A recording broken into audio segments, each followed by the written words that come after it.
And they're like, ooh, let me tell you what your fool husband did. And y'all, Nabal literally means fool. They weren't trying to be funny. That's just his name.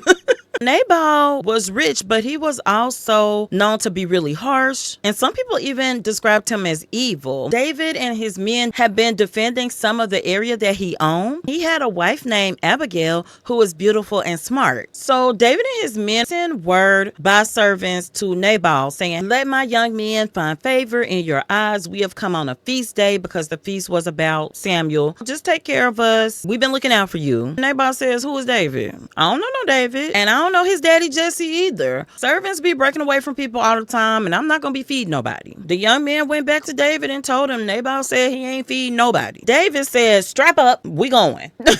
So David took 400 men and started to ride towards where Nabal is at again, and they ready to set it off. But while they're on the way there, one of the servants veers off and goes and finds Abigail, Nabal's wife. He insulted David, and he been protecting our lands and stuff, and Nabal act like he don't know that. Abigail said, oh Lord, get some sheep, get the bread, we got some toasted grain, we gonna take it all down and feed these men. They work quickly. She's like, y'all ride ahead, we don't want these kind of problems, I'm gonna be right behind y'all. Sure enough, they hit the wall of David's 400 men that's strapped and ready. She's like, ooh, let me tell y'all something. I got wine, I got sheep, I got fig cake. My husband crazy. Don't hold it against us. And David said, let me tell you something, beautiful woman. He ain't say that. I'm saying that. I was finna take out everybody. You not only saved your husband, because I ain't worried about him, you didn't save me from disgracing myself with God. David had a temper, and he could also be impetuous. He was like, tell your husband that he need to be thankful you his wife, honey, because you saved everything. Her husband didn't even know that she got the stuff and gave it to them. She was in a rush. She didn't have time to deal with his foolishness. She went back home and she went to Nabal, but Nabal was drunk from the feast. So she was like, oh, I'll tell him in the morning. Morning came around and she told Nabal, David was finna wipe all of y'all out. Y'all, Nabal got so afraid that the Bible said his heart died within him, meaning I think he had a heart attack. 10 days later is when he actually died. When David heard that Nabal died, he was like, ooh, the Lord handled him for me. Go get Abigail, cause she fine,